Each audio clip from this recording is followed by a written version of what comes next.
Bueno, buenas tardes a todas, a todos y a todes. Muchas gracias por interesarse en esta segunda conferencia que estamos llevando adelante desde el programa de organizaciones de la sociedad civil. Me acompaña Agustina Gradín, nuestra coordinadora del programa, y Saidí, que coordina este encuentro conmigo, con Jessica Fajardo.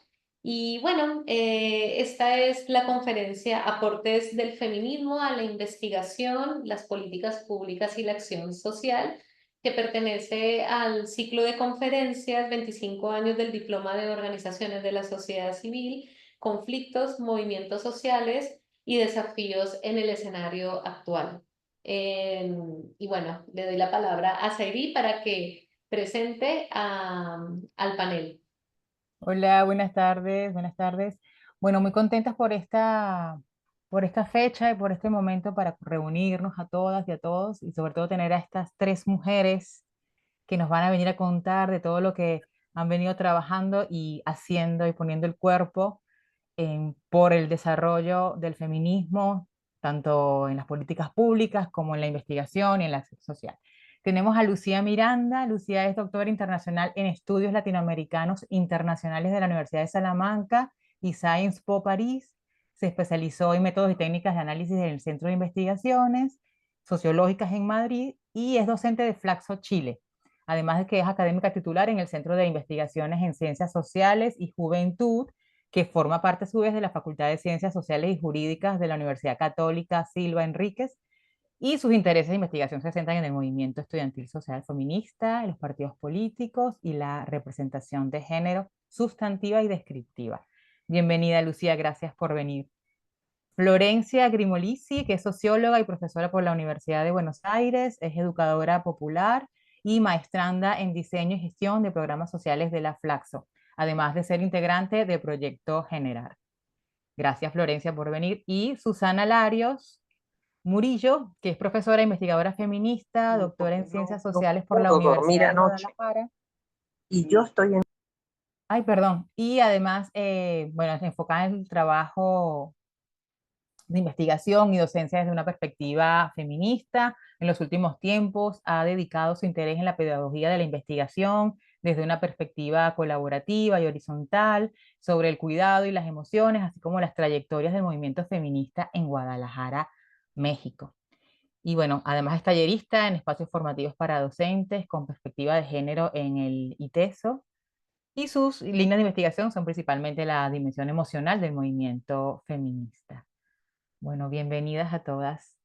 Le vamos a dar la palabra entonces, Jessy, que se me olvidó cuál era el criterio alfabético, ¿no? Sí, sí, sí. Vamos a darle la palabra a Lucía. Muchísimas gracias. Bueno, quiero hacer un especial agradecimiento a todas estas flaxianas maravillosas, Verónica, Agustina, por haberme, bueno, por habernos conocido, eso lo primero de todo personalmente, haber dado lugar a esto, a Jessica y Zairi por invitarme a organizar esta actividad. Es un gusto y sobre todo porque da la oportunidad para que estas interconexiones transandinas se intensifiquen, fortalezcan y que para mí es una gran alegría. Voy a empezar con mi presentación. A partir de la propuesta, claramente, mi idea es reflexionar sobre cómo el movimiento feminista ha servido o ha impulsado, como bien propone la conferencia,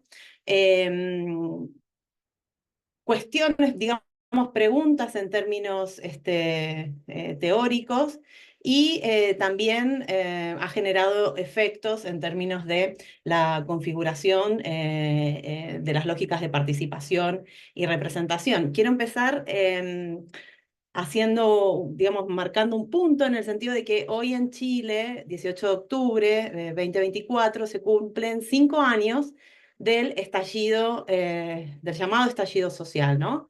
Que se dio justo antes de que comenzara, unos meses antes de que comenzara la pandemia se instauró en marzo 2020. En marzo 2020, antes de que se cerraran todas las puertas que nos mandaran a guardarnos, tuvimos la posibilidad de vivir la celebración de uno de los 8 de marzo con más históricos en términos de asistencia y capacidad de congregación de feministas. Y bueno, esta conferencia también la agradezco porque nos permite ver en perspectiva todo lo que hemos avanzado, los obstáculos con los que nos volvemos a encontrar y cómo esto condiciona qué es lo que estamos entendiendo por democracia, ¿sí? Parto citando a una flaxiana de Chile emblemática, referente en la región, Julieta Kirwood, que ella siempre decía, sin feminismos no hay democracia y sin democracia no puede haber feminismos. Es decir, tiene que existir la democracia para que los distintos, para que nos podamos, digamos, manifestar y representar en igualdad, pero si la democracia no tiene feminismo, no se la puede llamar democracia. Entonces, esta es la primera provocación que creo que les va a gustar, y si no, ahí vamos a empezar a ver detallitos. Quiero empezar mostrando una breve recopilación del movimiento feminista y de mujeres en Chile, que ha tenido distintos hitos. En 1915, con los centros Belén de Zárraga, se reconocen las primeras agrupaciones feministas anticlericales, anarquistas en la zona norte de Chile. Estamos hablando de propuestas y posiciones bien progresistas para la época, porque también es cierto que el movimiento feminista y de mujeres de la época sufragista, ¿no? De los 50, muchas veces se roba nuestra atención, pero y hace que nos olvidemos de hitos quizás anteriores, más disruptivos, bueno, me parece importante destacarlo, y a su vez también poner en cuestionamiento, esto lo voy a ir dejando ahí, para que después revisitemos también, si es que podemos, digamos, revisitemos qué es lo que pasa cuando a las feministas no se nos ve en la calle, ¿no? Porque se habla muchas veces de silencio feminista, yo soy muy crítica de ese concepto, crítica como otras colegas lo son. Las feministas siempre estamos, siempre estamos participando, siempre estamos trabajando, siempre estamos haciendo cosas. La diferencia es en qué medida existe o no un sesgo epistemológico a la hora de permitir observar qué es lo que está pasando, ¿no? Con las feministas, ¿no? Entonces, cuando miramos hacia atrás, estos periodos que ya se fueron catalogados como de silencios, comprobamos que en realidad las feministas se estaban organizando, las feministas estaban llevando a cabo ollas populares, estaban buscando maneras de subsistir, de recibir financiamiento, etcétera, para alimentar una causa. Entonces, un referente, como les decía, 1913, los centros Belén de Zárraga en el norte de Chile. En 1922 se crea el Partido Cívico Femenino, compuesto exclusivamente, es el primer partido femenino de Chile y compuesto exclusivamente por mujeres, pero vamos a ver en qué medida el elemento que podríamos decir de caracterización de este partido alimenta una visión quizás sexista benévola de lo que es la participación de las mujeres, ¿no? Voy a poner en discusión también el concepto de sexismo ambivalente, ¿no? Y cómo a medida que ha ido avanzando el feminismo busca derribarlo para que se elimine, ¿no? la visión sexista. Y vamos a conversar cómo se retroalimenta el sexismo benévolo con el hostil. Entonces, bueno, lo que veíamos es que este partido femenino compuesto mayoritariamente, o sea, compuesto totalmente por mujeres, mujeres de clase media, digamos, si podríamos tener una visión crítica hoy, si aplicáramos una perspectiva interseccional en términos de composición de lo mismo y de representación de los intereses, ¿no? Y bueno, no obstante, eso no quita la búsqueda progresiva de luchar contra esta lógica sexista que representa o que ha sido como una batalla transversal, teniendo en cuenta que detrás del patriarcado, la imagen, ¿no? de reivindicación de la masculinidad y y de ejercicios autoritarios del poder, existe claramente un sexismo hostil que le... em, que lo sostiene y la alimenta, ¿no? Entonces, ¿por qué quería poner en cuestión este concepto de sexismo ambivalente y cómo a través de los movimientos feministas sobre todo ha buscado ser derribado, teniendo en cuenta que el sexismo benevolente en su lógica de reivindicación de los estereotipos asociados a la feminidad en la mujer, pudo ser de a ratos un punto de conflicto entre los movimientos feministas versus los movimientos de mujeres, ¿no? Como también dentro de este sexismo, ¿no? Mal llamado benevolente, detrás de una supuesta simpatía por el género femenino, lo que se están haciendo es reproducir estos roles de género estereotipados, que supuestamente asignados a la mujer, que evitan e impiden el avance de la autonomía de la misma. En el caso de Chile, esta reivindicación sexista en la época en la que el movimiento, por ejemplo, sufragista había llegado a su cenit, logrando que antes de que la mujer lograra el voto en Chile, se expresa en cómo Gabriela Mistral gana el Premio Nobel de Literatura, es un orgullo para Chile y América Latina. Sin embargo, las mujeres en Chile para ese mismo año en el que Mistral gana el Premio Nobel no pueden votar, ¿no? Entonces, por eso quiero destacar esta tensión del sexismo, cómo se reproducen estos estereotipos, porque la mujer solamente puede ser reivindicada en estos contextos en la medida en que reproduce un rol que se espera de ella en términos de, no sé, poeta, escritora, pero no como política, ¿no?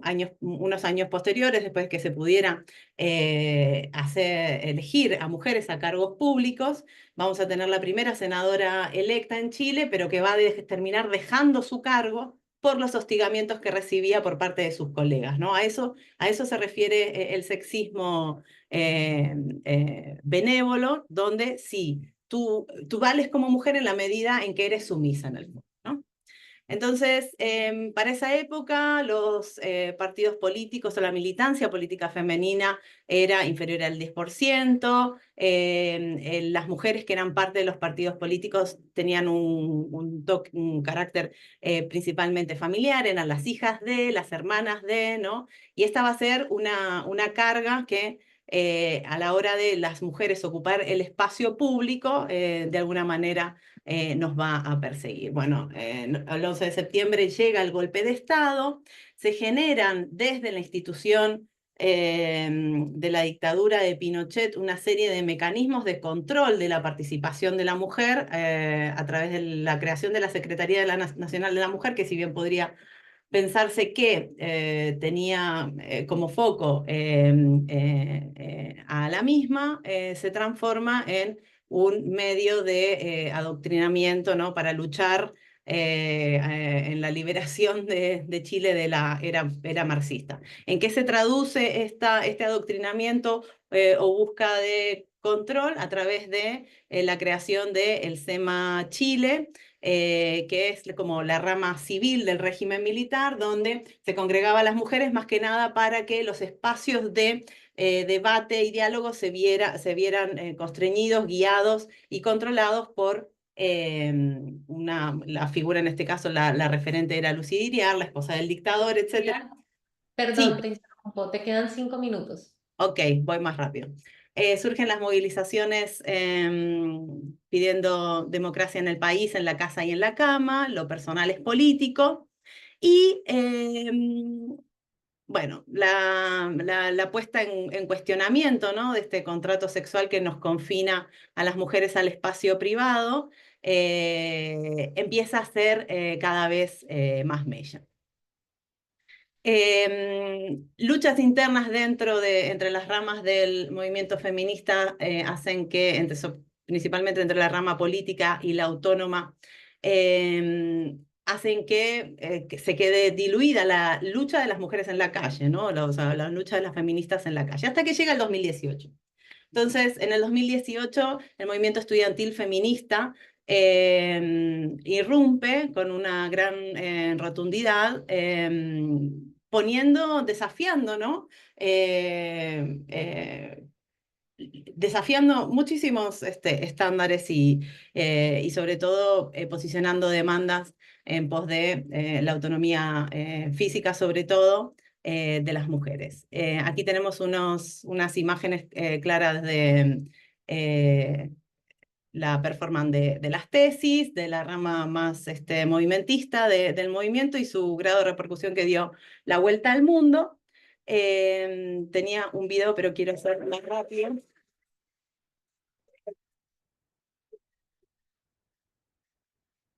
Ese extracto de video lo tomamos durante el trabajo de campo en la Universidad Católica, dio la vuelta al mundo. Es el momento en que una feminista con el torso desnudo y la capucha junto a un busto del Papa, una estatua del Papa, aboga por el feminismo, ¿no? Y esta es la pregunta a la que quería llegar, ¿no? Hoy estamos reivindicando estos 5 años. ¿Hubiera sido posible todo lo que se dio en este tanto de 2 procesos constituyentes, aunque fallidos, que fueron desarrollados de manera totalmente paritarias?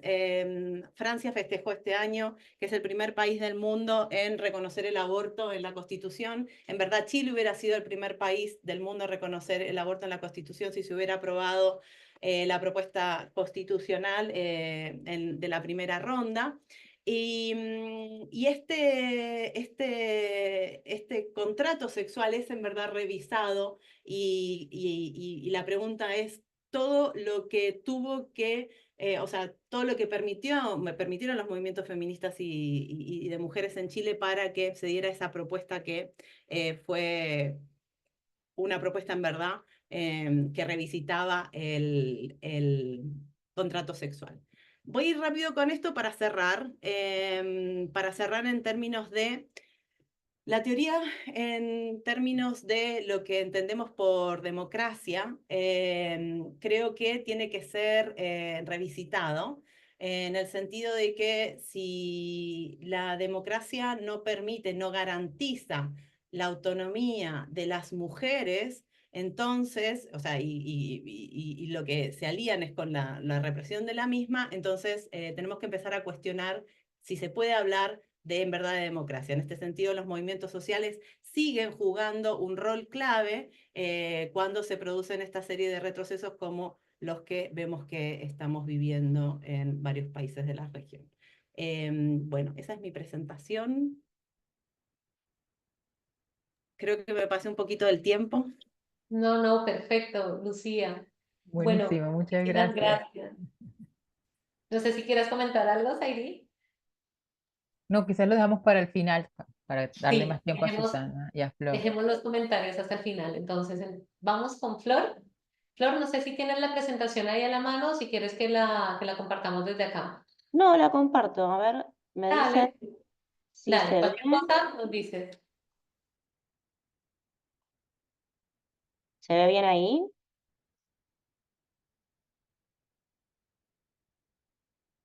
¿Se ve la presentación?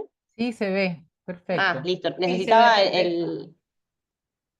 A ver, ¿se ve cuando la paso? Sí, perfecto. Sí. Bueno, gracias. Perdonen esta cuestión técnica. Mi nombre es Flor Grimo, como bien me presentaron las compañeras, primero quiero agradecer, es un honor para mí ser parte de estas conferencias. Muchísimas gracias por convocarme. Em, Soy socióloga, soy educadora popular.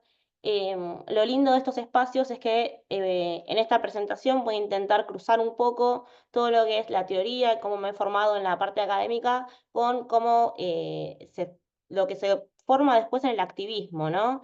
Yo soy parte hace 4 años de Proyecto Generar, que lo denominamos como una usina de pensamiento para el desarrollo con igualdad. Pero bueno, ¿qué quiere decir todo este palabrerío medio complejo, no? Bueno, somos una asociación civil conformada por mujeres y diversidades de diferentes profesiones, así eso nos hace tener siempre una mirada interdisciplinaria, tenemos sociólogas, abogadas, politólogas, bueno, gente que viene de la economía, y estamos comprometidas con la realidad social, buscando una mejora en la misma, generando incidencia política, generando datos, propuestas de políticas sociales. Todo esto que hacemos lo hacemos con una perspectiva de género, diversidad y derechos humanos, que es muchas veces lo que le criticamos al Estado o a diferentes organizaciones, que es una pata que falta, ¿no? Bien. ¿Cuáles son las ideas que nos rigen? Bueno, entendemos que las estructuras patriarcales y machistas han modelado y permeado en las instituciones, que esto perjudica particularmente a mujeres, diversidades y niñeces, que de esto no siempre se habla, ¿no? De los niños y niñas y adolescentes, y que para poder combatir esta injusticia es fundamental que podamos desarrollar teoría, proponer política pública y también generar incidencia. ¿Para qué? Para que luego las diferentes intervenciones que se hagan desde los diferentes poderes o políticas públicas, programas sociales, sean de manera acertada y equitativa. Bueno, así como la compañera Lucía, yo también traje los hitos del movimiento feminista en Argentina, pero voy a empezar de adelante hacia atrás. Saben que tuvimos en el 2018 por primera vez en la historia, se habilita en el Congreso el debate por el aborto, lo que da lugar a la conocida ola verde, ¿no? Ese pañuelo verde que las compañeras de la campaña tomaron para promocionar esta cuestión. Logramos la sanción de la interrupción legal del embarazo en el año 2020, veníamos del movimiento Ni Una Menos en el año 2015, saben que este movimiento, digamos, la mecha que enciende el fuego es el asesinato de Kiara Páez, si no me equivoco, fue en el interior de la provincia de Buenos Aires o en el interior del país en realidad. Es un femicidio de una chica de 14 años, en el cual interviene la familia y son cómplices de este femicidio, lo que desata una indignación tremenda, pero bueno, veníamos también de los femicidios de... Ay, se me fue el nombre ahora, ya les digo. Bueno, después tenemos el de Micaela García en el 2019, pero de Melina Romero, Flor, que creo que te quedó abajo en los comentarios. Ahí, No, sí, que sí, como sí, queda ahí grande. lo veo, ¿está bien? ahí Está, está listo. bien. Melina Romero, justamente, que No, a ver, perdón, Perdón, Flor. Flor, que te interrumpa, ¿no? Es para que se vea mejor si puedes poner en modo presentación al PPT. sí, Si puedes nomás, si no, no te preocupes. denme un segundo porque estoy desde el Word. A ver ahí. Al lado hay un icono pequeñito como una pantalla, al lado de donde se hace zoom. Ahí. A Ahí ver. está, ahí está. Ahí Ahí lo está, ven mejor. perfecto, sí, ahora Sí. sí. Disculpen. Bueno, les decía que los medios de comunicación habían tratado el caso de Melina Romero de una manera terrible, presentándole como una fanática de los boliches que había abandonado la secundaria, bueno, culpabilizando a la víctima, ¿no? Algo que a partir del 2015 ya no es que deja de pasar, pero sí los medios de comunicación que tratan de una manera tan irresponsable estos casos siempre son señalados y no quedamos como antes, que éramos las locas, las exageradas y etcétera, ¿no? Bueno. Entre 2002 y 2015, de la mano también de gobiernos nacionales y populares, se da una ampliación en todo lo que es la normativa con perspectiva de género y diversidad, desde la educación sexual integral, pasando por la ley para erradicar la violencia en contra de las mujeres, como también la ley de identidad de género o de matrimonio igualitario, son ampliaciones de derechos y son normativas que vamos a utilizar desde las organizaciones luego como herramientas para constituir nuestro trabajo. En 2005 se conforma la campaña nacional por el aborto legal, seguro y gratuito. Esta campaña luego va a ser retomada por nosotras, pero no me quiero adelantar. Y bueno, otros hitos que me pareció importante remarcar es el movimiento piquetero, con la participación de las mujeres, muchas veces en las ollas populares, muchas veces cortando las rutas, muchas veces poniéndose al hombro las economías de los hogares, porque sabemos que cuando hay desocupación, cuando hay desempleo, muchas veces los varones suelen deprimirse y demás, son las mujeres las que salen a parar la olla, como se dice en el mundo, ¿no? Después es importante remarcar la reforma constitucional del 94 que da jerarquía constitucional a los tratados internacionales, para los cuales, bueno, la CEDAW ahí es muy importante. El Encuentro Nacional de Mujeres, que hoy es plurinacional de mujeres y diversidades, que empieza en el 86 y ahí se gestan muchas de las leyes que hoy tenemos, o la campaña por el aborto legal, es una propuesta que sale en el 2004 en Rosario, si no me equivoco. Bueno, y como antecedentes también, las madres y abuelas de Plaza de Mayo, con su lucha en contra de la dictadura cívico y militar del 76 al 83, o la ley de voto femenino y participación política que tuvimos en el 47. Es importante destacar que aquí se arma la rama femenina del Partido Peronista y que esta rama tenía acceso a un tercio de los cargos políticos, ¿sí? Esto fue bastante novedoso a nivel internacional. Bueno, el otro tercio era el Partido Peronista y el otro la rama obrera. Bueno, ¿qué posicionamiento tenemos? Los avances normativos que mencionamos son herramientas, como dije antes, y en este contexto de ataque y retroceso de nuestra agenda, ante estos discursos de odio, entendemos que el feminismo suma, que somos parte de la solución y no parte del problema. Bien, bueno, ¿cuáles son las líneas de acción que tenemos como proyecto a generar? Yo traté de acotarlo, son un montón, eh, pero yendo de adelante hacia atrás, impulsamos un pronunciamiento federal y feminista en contra de la ley Bases. No sé si saben las compañeras que son de otras partes de Latinoamérica, es una ley que viene a arrasar con parte de lo que es el Estado Nacional. em, que destruye muchas de las políticas públicas, que reforma el Estado y todo lo que son las partes de protección, por ejemplo, destruye el Ministerio de Mujeres, Géneros y Diversidad, la 144, el programa Acompañar. Bueno, después impulsamos una reforma judicial feminista, hicimos una encuesta sobre violencia política, hicimos diferentes intervenciones respecto a informes y demás, derechos sexuales y no reproductivos, hicimos también unas jornadas con organizaciones de la sociedad civil. Bueno, aportamos análisis presupuestarios con perspectiva de género y generamos un monitoreo de políticas públicas sobre participación política de las mujeres, participamos en foros, encuentros y demás.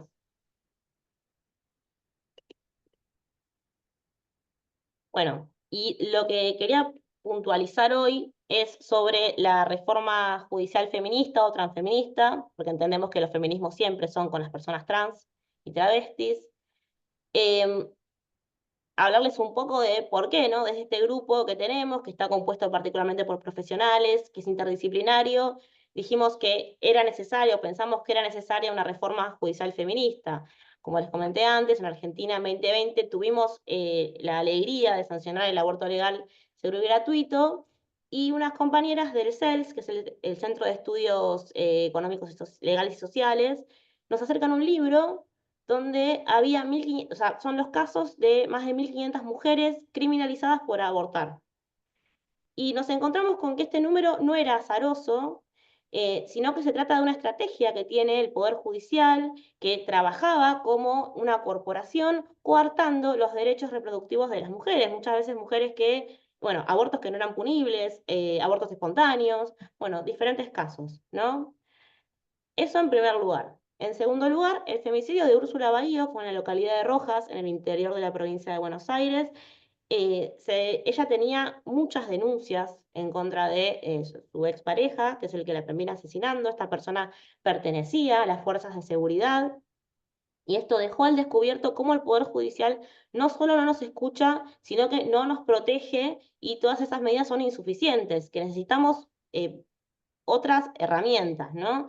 Y después causas penales que criminalizan a personas de la diversidad sexual. En Argentina es muy conocido el caso de I de Jesús, que se defiende de un ataque de una patota y un intento de violación correctiva, entre comillas. Ella en esa defensa mata a uno de sus agresores y va presa, está presa un tiempo. Logramos la absolución hace muy poco tiempo. O Pierina Nochetti, que es también una lesbiana criminalizada en Necochea. Después las invito a que busquen su historia, y que también el Poder Judicial muchas veces no busca de manera adecuada a las personas trans. El caso de Tehuel de la Torre es un varón trans desaparecido, todavía no sabemos dónde está, en la localidad de San Vicente. Es de San Vicente, desapareció en Corn, y lo buscaban con su identidad de mujer, ¿no? De nacimiento, digamos, no respetando y entorpeciendo la causa. Bueno, realizamos diferentes medidas. Una fue una encuesta con 750 testimonios de todo el país sobre cómo percibía el poder, la sociedad al poder judicial. Además de esa encuesta, realizamos una serie de conversatorios de los que participaron diferentes figuras, tanto personas más conocidas del arte como Telma Fardín, personas del Poder Judicial, periodistas, todas reflexionando un poco sobre qué habría que hacer, cuál es el estado de situación. Bueno, Dora Barrancos también, Marisa Herrera, que es una conocida jurista acá en Argentina. Bueno, muchas, no quiero nombrar a todas, no me quiero olvidar de ninguna, pero todas fueron muy importantes en esta construcción. Hicimos un foro que participaron más de 6.000 personas con diferentes temáticas que encontramos que eran importantes de reformar. Bueno, esa fue todas las gráficas. También, acá como les dije antes, en Argentina estuvo el caso del femicidio de Micaela García. A partir de ese femicidio, en el cual el juez desoye todos los informes sobre el femicida de Micaela. No, interrumpo, te quedan 5 minutos. Perfecto. Bueno, el juez desoye todos los informes que habían, ¿no? Pues en el Poder Judicial pasa mucho esto. La pregunta que te hacen a una como socióloga es ¿qué haces hablando de la justicia? Y bueno, que ese poder necesita airearse, necesita que otras disciplinas intervengan, que no sea toda la mirada jurídica, porque están trabajando sobre personas, ¿no? Bueno, como digo, este juez desoye a psicólogas y psicólogos, trabajadores sociales, que le dicen no tenés que liberar a esta persona representa un peligro, esta persona termina asesinando a Micaela García con condenas previas. Y bueno, la familia de Micaela arma una organización y capacitaciones para todos los poderes del Estado, ¿sí? Para que los jueces dejen de tomar estas decisiones. Bueno, nosotras desde PG y bueno, también con la colaboración, que esto es muy importante siempre, ¿no? Este es un aporte para mí del feminismo, que es la colaboración con otras organizaciones. Participó CLADE, Mabosex, la Guardia de Abogadas Católicas por el Derecho a Decidir, Babofem, bueno, y la Fundación Micaela García también. Realizamos un monitoreo, le pedimos a las 23 provincias y a la capital federal un informe sobre cómo estaba aplicando la ley Micaela su poder judicial, ¿no? Y bueno, la verdad, la mayoría de las provincias, la mitad no respondió, o respondió de manera incompleta. Solamente 6 cuentan con la mayoría, con más del 50% del personal capacitado, y nada más que el 25% ya completaron una cohorte, ¿no? Así que bastante ineficiente en esa aplicación.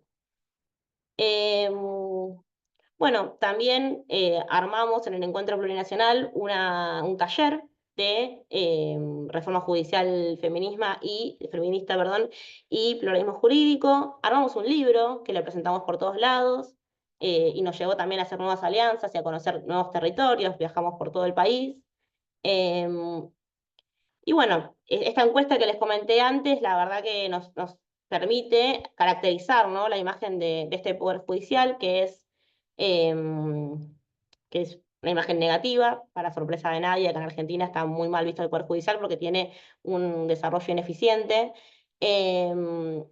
Aquellos que tuvieron que recurrir al Poder Judicial hablaban de lentitud, inoperancia, complicidad, corrupción, encubrimiento, falta de perspectiva de género y falta de recursos. Solamente un 30% reportó haber solucionado su problema, de esos que tuvieron que recurrir. Bueno, lo caracterizaban como un poder elitista y conservador. A nosotras nos sorprendió mucho que la gente no pedía capacitaciones, sino que pedía renovación completa del Poder Judicial. Bueno, hablaron de maltrato, de hostigamiento, de lo difícil que es cuando sos más pobre, porque el proceso es más largo, jueces que han quedado impunes ante casos de acoso sexual, compañeras que no han respondido por temor a represalias en caso de, bueno, filtración, porque la gente tiene miedo, básicamente. encontramos que las personas lo percibían como antidemocrático, corporativo, patriarcal, misógino, conservador, clasista y racista, todo eso, y que hablaban un lenguaje encriptado para gran parte de la población. Nosotras entendemos que el feminismo en alianza con otros espacios es el único movimiento con la fuerza necesaria para erradicar estas deficiencias del Poder Judicial. Entonces, respecto a la asociación civil, los impactos que tuvimos en estos 4 años de existencia es que la reforma hoy es parte de la agenda de nuestro movimiento, que se visibilizó la incidencia del Poder Judicial y su mal funcionamiento en los hechos de la vida cotidiana, que se elaboró por parte del INDEC un índice de crianza, y ese índice de crianza es adoptado en los procesos judiciales de alimentos, que esto marca, ¿no?, una diferencia porque muchas veces las cuotas y demás no se renovaban, ¿no? Siempre quedaba como congelada. Acá en Argentina hay un problema muy grande de inflación, como sabrán, y terminaba siendo una miseria. Bueno, esto permite que haya una actualización de esos pagos. Bueno, la incorporación de la temática a los talleres, también lograr que posibles fallos adversos sean revertidos, como en el caso de I que les comentaba antes, y de Jesús, o que se condene al culpable. En el caso de Tehuel se logró, esto obviamente no solo por nosotras, ¿no? Por todo el movimiento LGBT y social que hay en Argentina, que se condene al culpable, o uno de los sindicados como culpable de la desaparición de Tehuel de la Torre. Y bueno, ¿qué es lo que estamos buscando con respecto al Poder Judicial? Una justicia accesible, que hable nuestro idioma, que nos escuche, que se capacite, que expulse a jueces y juezas corruptos o que han sido parte de los años más oscuros de la historia nuestra, que ponga a resguardo a las víctimas, que no criminalice, que sea garante de nuestros derechos, que se democratice, básicamente. Y nada, yo creo que si me preguntan cuál es el aporte del feminismo a la acción social, a la teoría, bueno, yo quise hacer un resumen acá un poco tratando de condensar cómo desde la teoría feminista, desde la formación, vamos generando acción social, vamos impulsando diferentes políticas, diferentes intervenciones y tratamos de impactar de una manera positiva en la sociedad. Eso. Muchas gracias, Muchas Flor. gracias. Bueno, Muchísimas gracias. para no empezar a hablar, hay un montón de cosas que dan ganas de hilar. Vamos a seguir con la siguiente panelista. Vamos ahora con Susana. Hola a todas. Muchísimas gracias por invitarme. La verdad es que es un enorme placer estar aquí con ustedes, y fue un enorme placer escuchar primero a Lucía y a Flor, que desde México seguimos mucho los pasos de el movimiento feminista en Chile y en Argentina, y entonces escucharlas ha sido muy interesante. Antes de iniciar con lo que quiero compartirles hoy, me parece también un buen momento aprovechar siempre que una tiene un espacio para visibilizar, ¿no?, la situación, el genocidio contra el pueblo palestino a manos del Estado sionista de Israel. Creo que es importante mencionarlo, y sobre todo el impacto que esto ha tenido en las infancias, ¿no?, que es un tema que creo que tiene que estar siempre en una agenda feminista. Entonces, bueno, creo importante mencionarlo.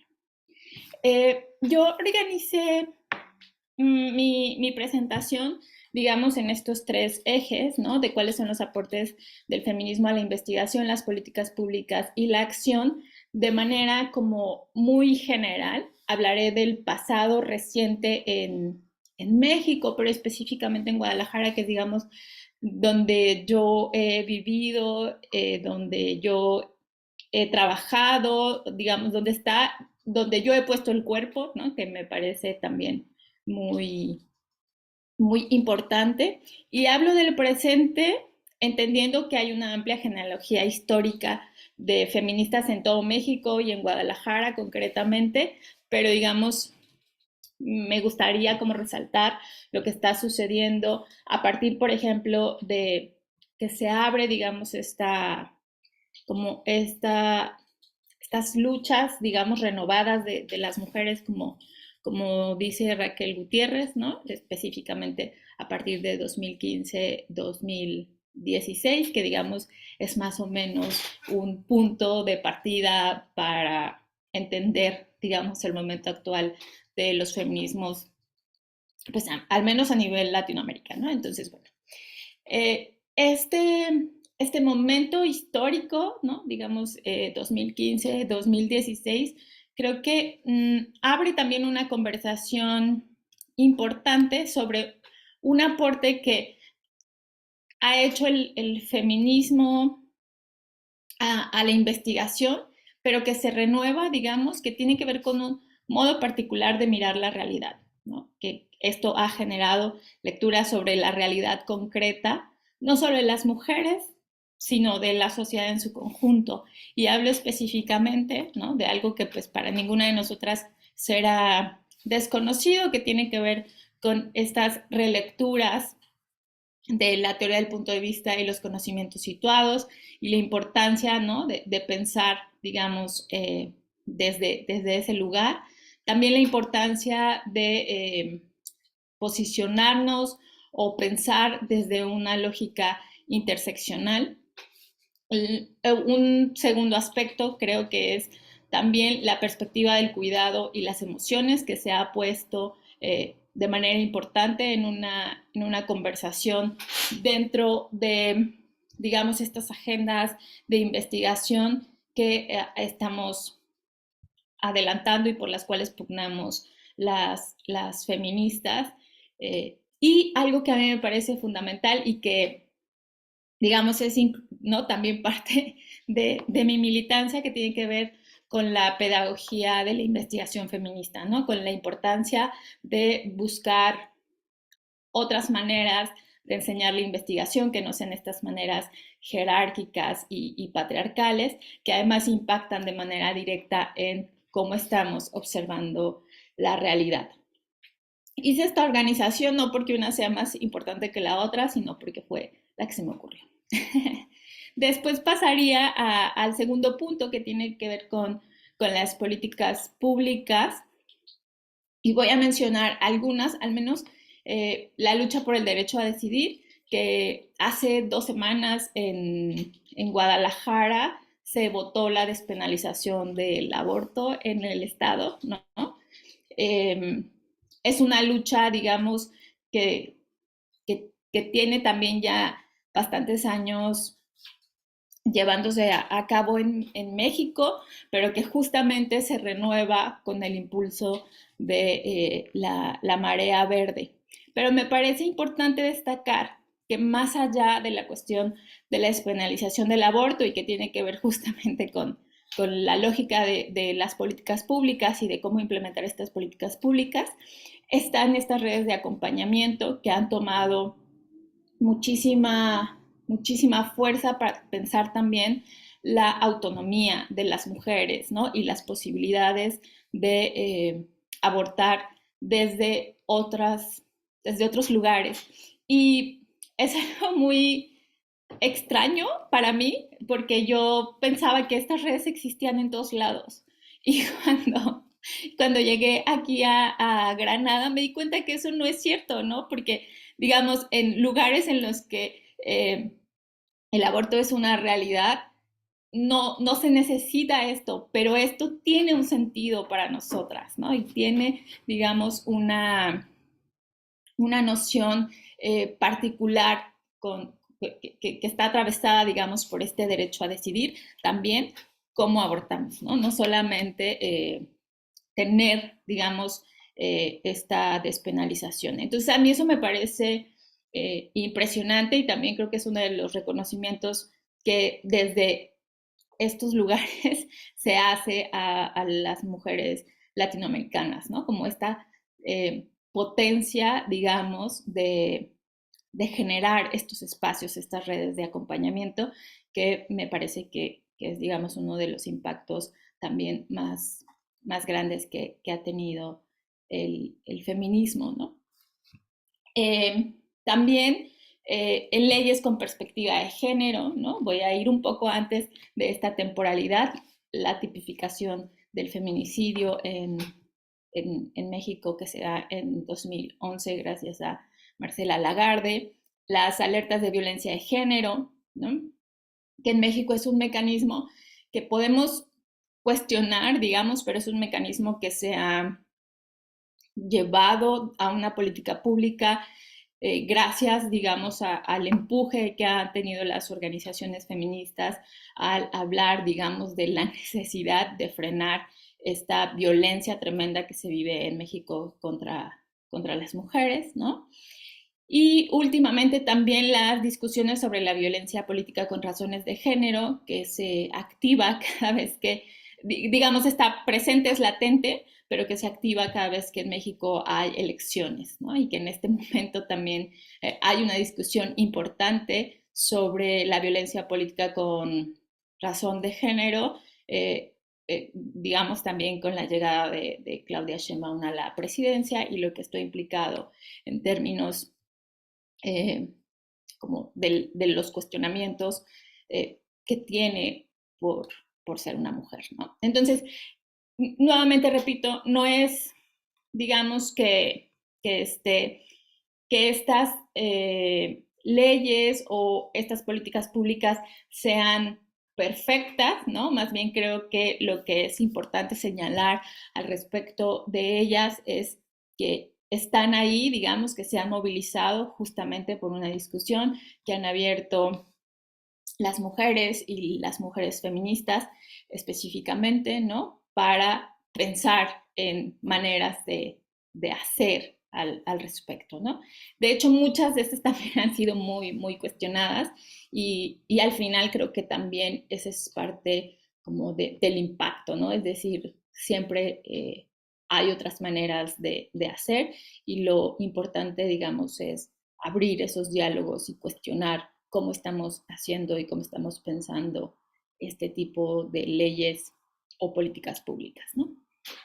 Y bueno, en lo que se refiere a la acción social, que digamos es como otra de mis áreas de expertise, pues también estas redes impresionantes que se han construido alrededor de la visibilización del feminicidio como un Perdón, Susana, problema. que te interrumpa. Tienes 5 minutos. Gracias. Como un problema que es uno de los problemas más grandes que hay en México, ¿no? La importancia, digamos, de pensar en cómo hacemos para garantizar esta vida libre de violencia para las mujeres y las niñas en el país. Y bueno, de ahí vienen como otras cuestiones que a mí me parecen muy importantes, que tienen que ver también con otras formas políticas de hacer, ¿no? Como la asamblea como una forma de toma de decisiones comunes, la movilización y cuidados en fechas que son emblemáticas como el 8 de marzo, que escuchaba a Lucía que para ellos en 2019 fue histórico, para nosotras también, ¿no? En Guadalajara podría parecer poco, pero salieron cerca de 35,000 mujeres a la calle y eso es algo inaudito en la ciudad, ¿no? Entonces, además es una de las ciudades más conservadoras del país. Entonces, eso ha sido impresionante y se ha logrado gracias a esas asambleas, ¿no? Otro aspecto importante que no me gustaría dejar de mencionar tiene que ver con el acompañamiento que han dado las feministas a las madres buscadoras en México, ¿no? Que no es una relación suave ni tersa. Muchas veces las madres buscadoras no se nombran feministas, no tienen relación con el movimiento feminista, ¿no? Pero otras veces ha sido una alianza que ha sido productiva, digamos, ¿no? Políticamente, y que es una de las acciones, digamos, que en el movimiento feminista se acompaña, ¿no? Se han construido redes de maestras feministas, lo cual para mí es maravilloso, ¿no? Y son redes que además de generar, digamos, espacios de formación común, también tienen esta intención de hablar de la violencia que viven las maestras y que viven las niñas y los niños en las escuelas, ¿no? Hay una serie de posicionamientos antipunitivistas y antimilitarización en México, que también son acompañados por los grupos feministas.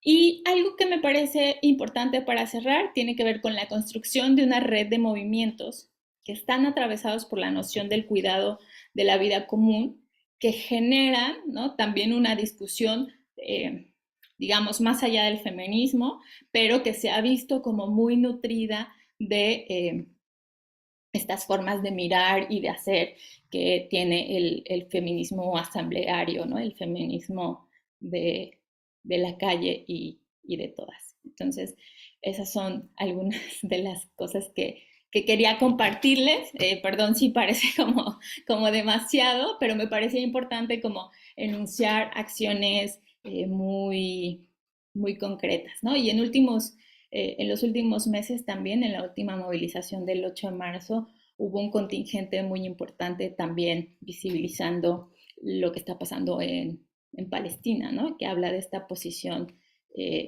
contra la guerra de la agenda feminista. Gracias. Muchas gracias, Susana. Muchas gracias de verdad a todas, a Lucía, a Flor y a Susana por sus presentaciones. No sé, Jessy, ¿cómo quieres que comencemos con el intercambio? Si quieres hacer algún comentario primero, yo tengo algunas cositas también, pero vos decidís.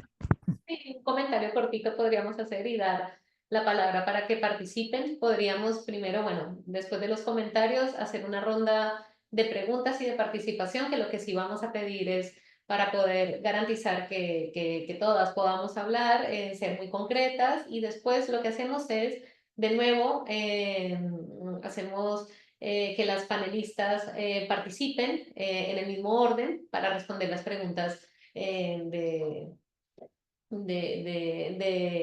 los participantes. Así que bueno, en los comentarios es, bueno, algo muy concreto, y es que se me quedó lo que dijo Lucía alrededor de la democracia no puede pensarse sin los feminismos, y los feminismos no puede pensarse sin la democracia, y eso tiene que ver no solamente con el posicionamiento de la agenda feminista en Chile, sino en toda Latinoamérica, y Flor lo que hizo fue demostrarlo con un hecho concreto, y es con todo el trabajo que lleva adelante el proyecto general, en donde realmente todas estas conquistas que ha tenido el movimiento feminista no han sido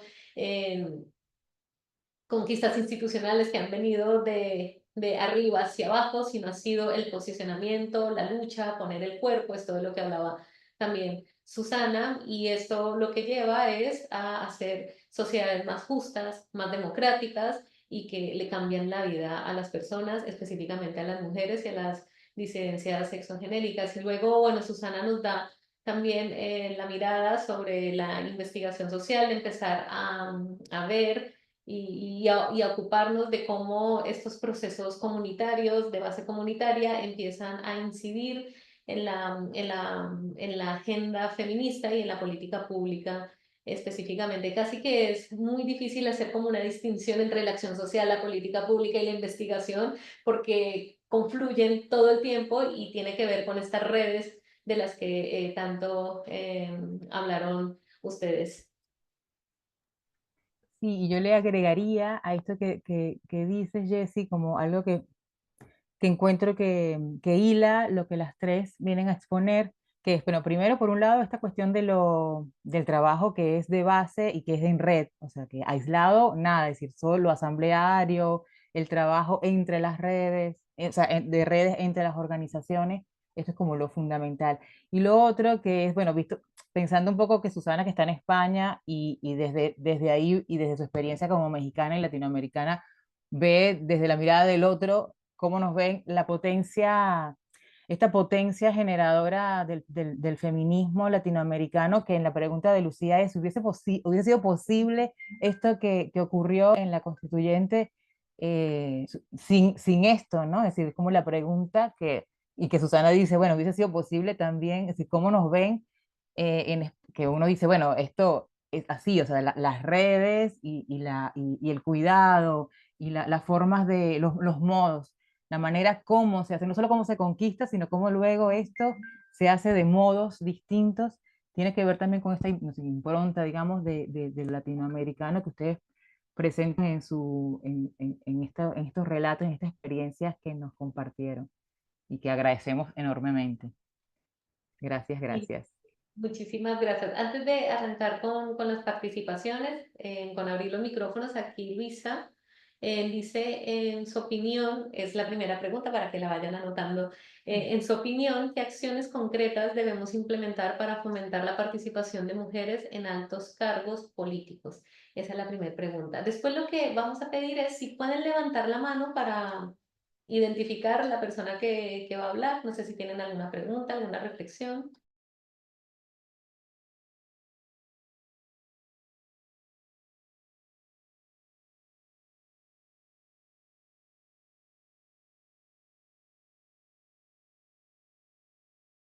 Yo puedo hacer una pregunta, ¿se vale? Se vale hacer una pregunta. Por supuesto. O sea, podemos hacer esto de preguntas entre nosotras y también entre las panelistas también. Claro.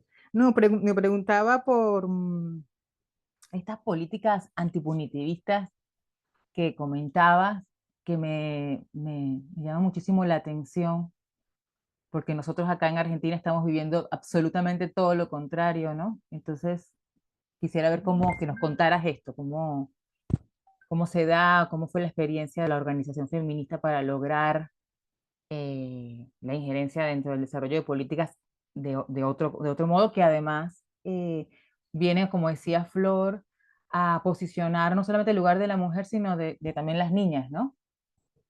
La niña y los niños en general, los niños.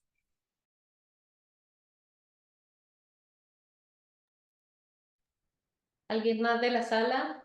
¿Algún participante más que quiera acá? Bueno, pregunta Jamil, ¿cómo se leen esa nueva ola de movimientos antigénero en América Latina? ¿Cómo leen esa?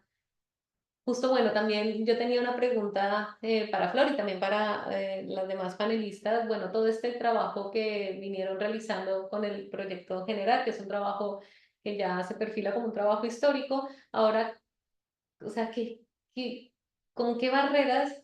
O sea, obviamente sí, evidentemente hay barreras tremendas, pero bueno, ¿qué se está pensando estratégicamente para poder afrontar esto de lo que también Jamil habla? ¿Alguien más quiere hacer algún comentario, alguna pregunta? Yo diría que pasemos a las panelistas, ¿no? Sí. Bueno, entonces si no hay alguna, acá hay otra de Jimena, dice que deberíamos hacer los transfeminismos para contrarrestar las embestidas de violencia y antiderechos en Argentina. Una pregunta muy profunda y que nos ocupa a todos. Nos ocupa y nos preocupa. ¿Alguien más tiene alguna otra pregunta? Bueno, entonces hacemos la ronda, ¿les parece? Arranca Lucía. Muchísimas gracias. Escuchaba atentamente cómo las distintas presentaciones unían nuestras ideas generales, ¿no?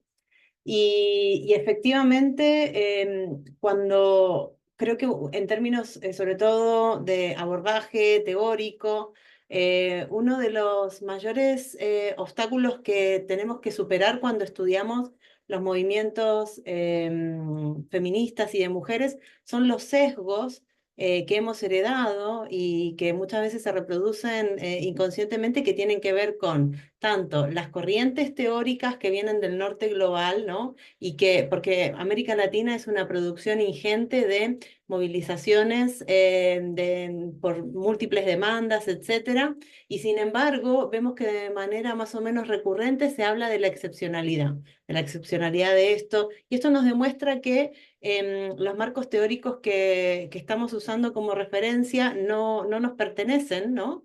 Porque hemos tomado referentes que originan y problematizan de la misma manera que se produce el diseño legal, ¿no? Desde un prisma masculino, con el foco en el hombre, etcétera, cuando se estudia también los movimientos feministas, hay un sesgo de cómo deben ser los movimientos sociales porque se tiene como referencia, por ejemplo, el movimiento obrero, etcétera, pese a que el movimiento feminista, los movimientos de mujeres son mucho anteriores, ¿no? Entonces, en ese sentido, buscando romper los sesgos y yendo de la mano de la pregunta, esta pregunta inicial, ¿no? ¿Qué se puede hacer para acciones concretas para fomentar la participación de las mujeres? Yo creo que parte de ahí un sesgo que tiene que ver con como si las mujeres no quisiéramos participar. Es que no nos dejan, ¿no? En el sentido de que se han creado una serie de instituciones que no permiten que lleguemos al poder, no nos permiten espacios que rompan con la división sexual del trabajo, ¿no? Al contrario, lo que tienden es a alimentarla, a seguir reproduciendo este contrato sexual. Entonces, ahí, cuando nos miramos también, cuando nos miramos en la región, importante hacer este ejercicio de quitarnos las lentes que hemos heredado o que nos han puesto en términos de diseño institucional, ¿no? Porque también es cierto, cuando estudiamos los movimientos feministas, un aspecto que nos distingue es la orgánica. La orgánica feminista es una orgánica netamente deliberativa, que invita constantemente a que nadie quede sin dar su opinión, ¿no? Lo hemos visto cuando se hace trabajo de campo en el movimiento estudiantil feminista aquí en Chile, que quiere romper no solamente con las demandas, ¿no? Por acabar con el patriarcado, sino que busca romper con la manera de organizarse y entender también que está instaurada y que es patriarcal. Entonces, bueno, la reflexión, la respuesta a reflexión mía va por ahí.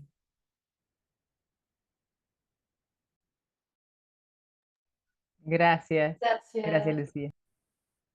Justo quería sumar una pregunta, perdón, para las otras participaciones, porque bueno, ¿cómo podemos entrelazar las redes de los diferentes países en Latinoamérica? Bueno, habla desde Venezuela el Movimiento de Mujeres de las Ciencias de Yanitza. Bueno, tomo la palabra. ¿Cuántas preguntas? Qué lindo. Primero, respecto a la pregunta de la compañera, con respecto a los cargos políticos, nosotras estamos en política, participamos en política. El tema es que muchas veces quienes tienen la lapicera te dicen que no hay mujeres que quieran hacerse cargo de... Bueno, mentira, sí hay. Eso es el primer mito a terminar, como dice, muy bien dice Lucía. No sé de qué país es la compañera que hace la pregunta. Acá en Argentina tenemos la ley de paridad, que es muy importante. Yo trabajé en la subse de asuntos, trabajo en la subse de asuntos políticos y en la gestión anterior trabajamos en la paridad horizontal también, o sea, cuando hay un cargo ejecutivo, a presidente, a gobernador, gobernadora, que también haya mujeres ahí, porque muchas veces nos borran. También que existan herramientas para prevenir y sancionar la violencia política, porque muchas veces está tipificada esa violencia, pero no está sancionada, no hay órganos que controlen. Muchas veces nos pasa a quienes participamos de espacios políticos que desarrollamos una idea, no nos escuchan, espacios mixtos, ¿no? Y la desarrolla un compañero, una idea muy similar, por no decir igual a la que acabamos de mencionar, y nadie nos escucha, y ahí a ese compañero lo aplauden y dicen qué interesante, qué inteligente lo que dijo, y una queda como, ah, pero lo acabo de decir yo, y bueno, esa desvalorización de la palabra de la mujer o de la disidencia sigue existiendo hasta el día de hoy. Así que hay también una estrategia que es levantar lo que dice la compañera. Cuando una compañera dice algo interesante, otra compañera va y lo levanta y otra ya también va y lo levanta, y eso fortalece muchas veces la palabra de las mujeres. Esas son diferentes estrategias que me parece interesante destacar. También quiero mencionar que soy parte de un sindicato acá en Argentina, que es ATE Capital. ATE tiene paridad en los cargos selectivos, tanto en las juntas internas de cada sector de trabajo como en la comisión directiva a nivel seccional. y eso también fomenta la participación de mujeres y diversidades en espacios de decisión. Así que institucionalmente la paridad para mí es una herramienta súper interesante, ¿no? Después, ¿quieren que responda todo de una o damos lugar a otras preguntas? ¿Voy? Bueno. Con respecto a las políticas, a las cuestiones reparatorias, tiene mucho que ver con cada uno de los delitos, ¿no? O sea, hay delitos que dan más lugar a sanciones reparatorias y hay otras que ya no tanto. Pero tienen que ver mucho con que se asuma o sea, cambiar un poco el eje, ¿no? No tanto en el castigo, sino más en la responsabilidad de la persona y en cómo poder reparar, ¿no? Y no tanto, no tiene que ver tanto con lo económico, sino muchas veces más con, bueno, diseñar o participar de un programa de capacitación o de concientización. Bueno, pero bueno, como digo, una de las organizaciones que desarrolla mucho esto es Yo No Fui, que es una línea bastante antipunitivista, si quieren ver, y labura mucho en cárceles de mujeres. Pero no es mi espacio de expertise, pero me parece un área importante para ir viendo, ¿no? Después, con respecto a la avanzada antigénero, y hay que responderle con organización, porque si nos odian tanto y nos tienen tanto miedo, es por algo, no es porque representamos, en mi opinión, un cambio real, ¿no? Desde el feminismo se puede hacer política de otra manera y es lo que tratamos de hacer desde estas organizaciones, siempre en alianza y siempre colectivamente, ¿no? Yo quiero destacar que todo lo que conté que hicimos con Proyecto Generar, muchas veces fue en alianza con otras orgas, y sin esas alianzas no hubiésemos llegado tan lejos como hemos llegado, ¿no? Em, Después, voy a repasar las preguntas. ¿Qué tenemos que hacer para contrarrestar las embestidas de violencia? Bueno, también organización, siempre, y convicción. Y pensar que en la resistencia las pequeñas victorias se celebran un montón, no caer en lo negativo. No quiero parecer un manual de autosuperación, pero realmente el autoestima, celebrar y demás en momentos de resistencia es fundamental.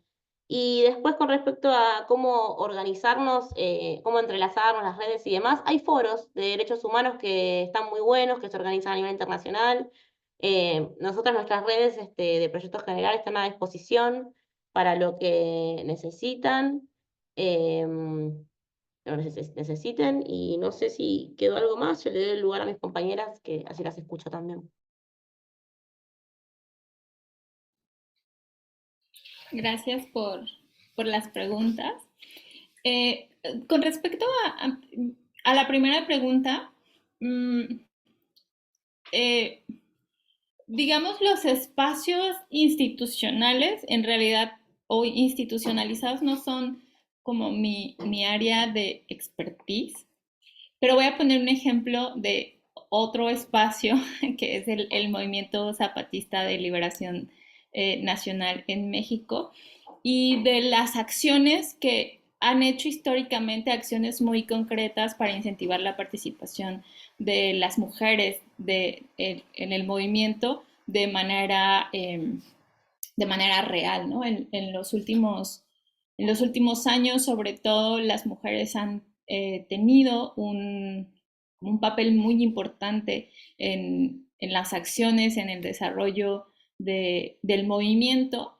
Y cuando tú revisas, ¿no? Como todo el material, las entrevistas, es muy interesante porque la mayoría de ellas dicen, es que antes, ¿no? Cuando empezaba el movimiento, pues nosotras ni siquiera sabíamos que podíamos hablar, ¿no? Y ahora formamos parte activa del movimiento y es un movimiento que está conformado, no sé si de manera paritaria es la idea.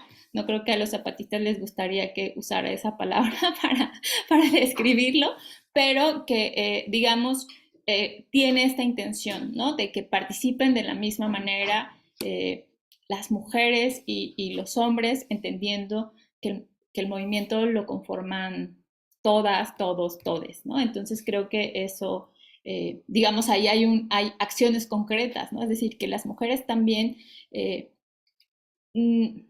aprendieron a hablar, aprendieron a hacerse escuchar, y los hombres aprendieron a callarse cuando las mujeres hablaban.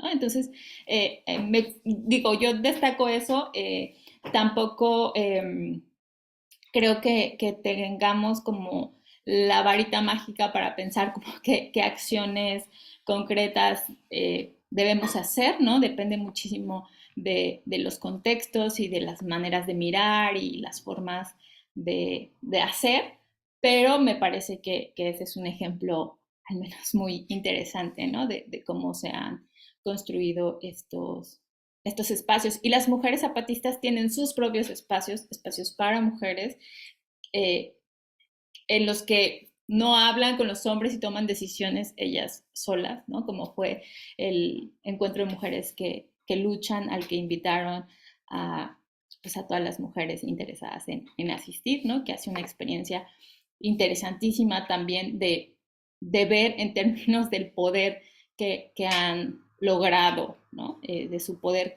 de acción y su poder dentro del movimiento zapatista. Y bueno, con respecto a las políticas antipunitivistas, yo creo que en México estamos un poco igual. O sea, a lo que iba con eso es como, digamos, las mujeres feministas, las organizaciones feministas han incentivado esa conversación, han incentivado pasos muy, muy pequeños, ¿no?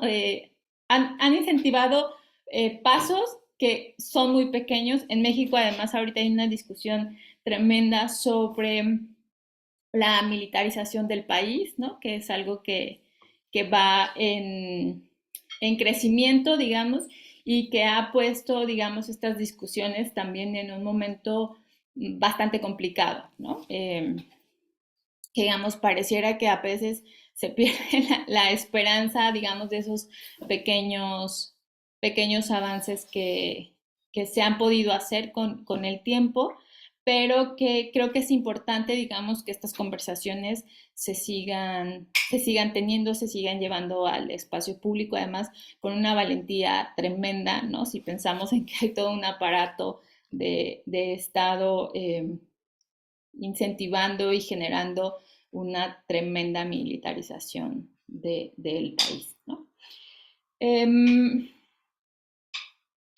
Y bueno, continúo con cómo se leen estas nuevas olas del movimiento antigénero en América Latina, y creo que justamente concuerdo con Flor al respecto de que la respuesta, ¿no? Antigénero tiene que ver también con la potencia que ha logrado el movimiento feminista en América Latina y en general en el mundo, digamos, porque es una respuesta que se puede analizar, digamos, en espacios muy concretos, pero que es una respuesta bastante generalizada como hay evidencia, ¿no? Entonces, creo que eso muestra también la manera en la que las redes están entrelazadas. El tema con este enlazamiento de las redes, ahorita que escuchaba la pregunta, también tiene que ver con esta dinámica del centro y la periferia, ¿no? Es decir, hay espacios que tienen voces que se escuchan más, que son más potentes, y otros espacios en los que, pues, las voces no son, no es que no sean potentes, digamos, sino que no tienen estos reflectores, ¿no?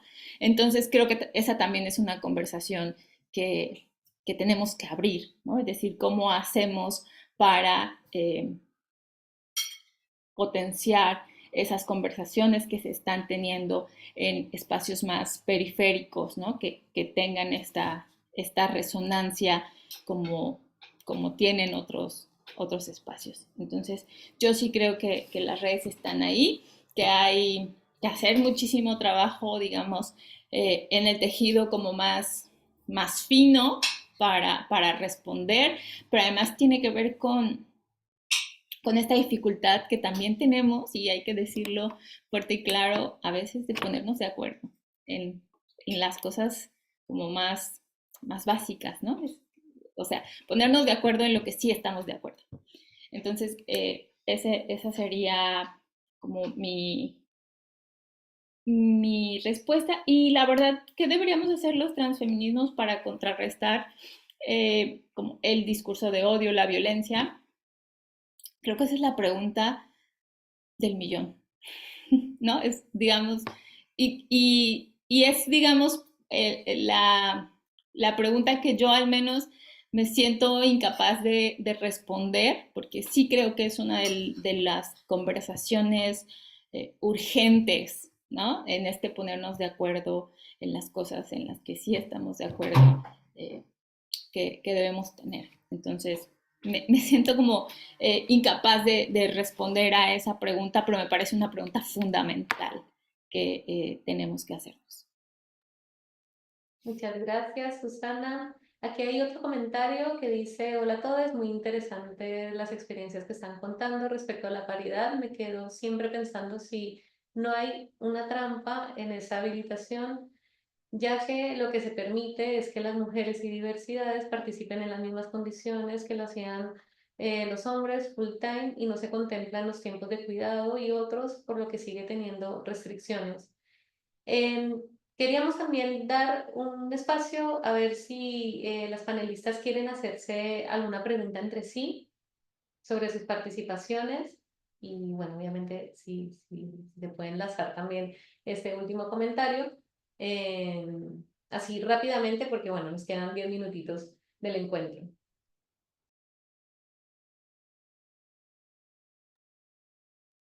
Bueno, yo aprovecho, sí, para en línea de cómo seguimos o cómo siguen los feminismos activándose en en este contexto donde más allá de tratar de explicar esta arremetida ultra violenta y conservadora, sí me interesa que quizás Flore, en el caso de Argentina, pueda explayarse bueno, en estrategias de contención y de resistencia, ¿no?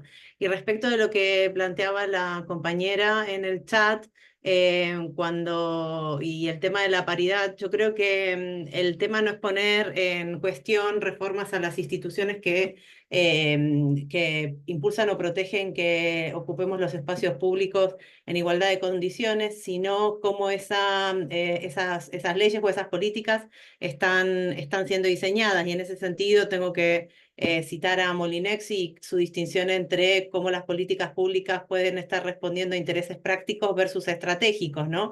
Y eso también a la hora de articular las demandas dentro de los movimientos hacen que se distingan, por ejemplo, movimientos de mujeres de movimientos feministas, mientras que los intereses prácticos reconocen digamos, los estereotipos de género y no los rompen, sino que de alguna manera los reproducen en el sentido desde este punto de vista, aunque sea un sexismo benevolente, sigue reivindicando, por ejemplo, el rol de la mujer como madre cuidadora versus políticas públicas enfocadas desde los intereses estratégicos que busca romper la reproducción de esos estereotipos. Entonces yo creo que ahí está la cosa, no está en cuestionar que se nos dé la oportunidad de ocupar los espacios en igualdad, sino que a la hora de diseñar las políticas sea en base a la defensa de intereses estratégicos de género que vengan a romper de base. Por ejemplo, estoy pensando en una ley muy básica de postnatal en España que obliga a hombres y mujeres en igual condición en el momento en que llega un infante a el núcleo familiar a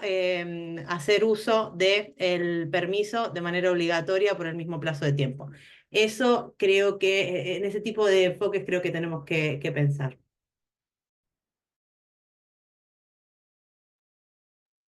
Sí, respecto a la pregunta, retomo la pregunta de Vanessa y después hablo un poco de la situación de acá de Argentina. Yo mientras lo charlaba, lo hablaba del tema de la paridad, pensaba justamente esto, ¿no? Las trampas no las trampas, pero sí esa cuestión de la dedicación que muchas veces las mujeres tenemos, y diversidades tenemos hacia el cuidado, ¿no?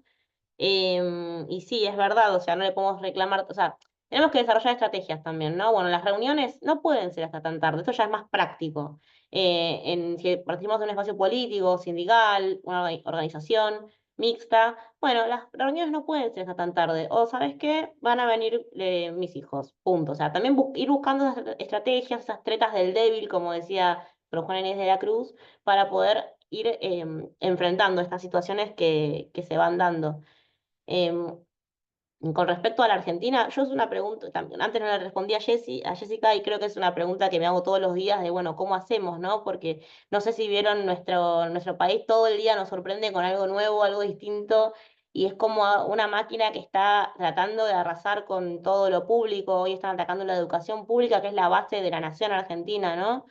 Em, yo soy egresada de la universidad pública, soy la primera mujer egresada que pudo estudiar de mi familia, y la verdad que es como un ataque hasta personal, se toma uno. Em, y otra vez la respuesta vuelve a ser la organización, participar de las marchas, participar de los espacios políticos, no decaer, no generar datos, combatir las fake news, evitar también, ¿no? Ellos, con toda esta cuestión de la arremetida que están haciendo ahora contra la universidad, sacaron cosas terribles, ¿no? Como por ejemplo borraron a Malvinas del mapa, hicieron varias cosas que van como desviando la atención. Entonces bueno, sí, está bien, eso está re mal, pero el financiamiento universitario lo tenés que dar igual. O sea, las Malvinas son argentinas, pero este tema no nos vas a correr de esto. También organizarse frente a la represión, saber cuando uno va a una manifestación tiene que ir, a lo mejor siempre es ir organizado, organizada. Em, se me ocurren esos puntos, y algo que quiero remarcar también como persona que es de la diversidad sexual: acompañar a las personas trans y travestis en sus marchas, en sus luchas, porque muchas veces son las personas menos privilegiadas de esta sociedad. Están acá en Argentina, ellas siempre, sobre todo las trabas, están en toda, estuvieron bancando el aborto, referentes como Olvana, como Diana Zacayán, y bueno, hoy están atacando el cupo laboral travesti trans, hoy están asesinando, hoy están con los crímenes de odio, están peor que nunca. Entonces también acompañarlas, ¿no? Acompañar a esas personas que son parte del colectivo y siempre son parte del feminismo. Nada, esas son las estrategias que se me van ocurriendo.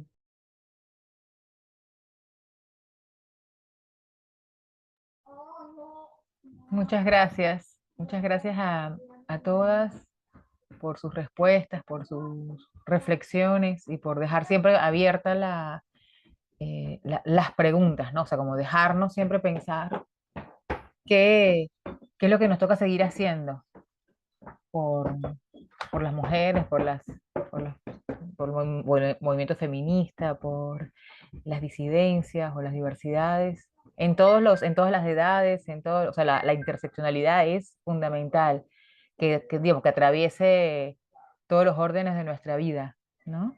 Que es como finalmente lo que, desde esto que Susana traiga acá, lo que está pasando en Palestina, o sea, que tú dices, bueno, ¿qué tiene que ver con el feminismo? Sí, porque tiene que ver con las luchas por los derechos humanos, ¿no? Y como mínimo, digamos, ¿no? Ni pensar de las minorías, etcétera.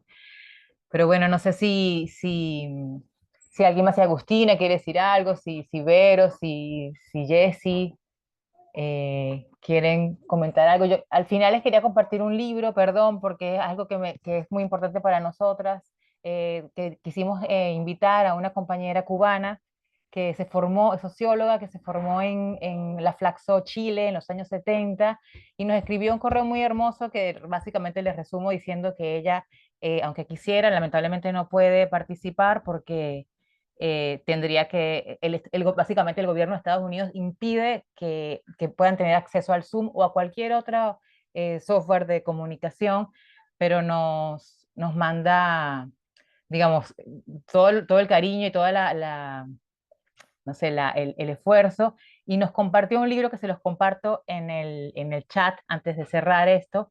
Es un libro que recién publicó ella, que nos parece justo para esto que estamos hablando. Se llama Cubanas Resilientes, Empoderadas y Exhaustas, perdón, Tribulaciones de Empoderamiento Femenino en Cuba, y que estaría bueno que pudiéramos compartir también a propósito de las redes y de esto de pensarnos desde Latinoamérica y no desde la mirada, como siempre, desde otras fronteras, de otras orillas.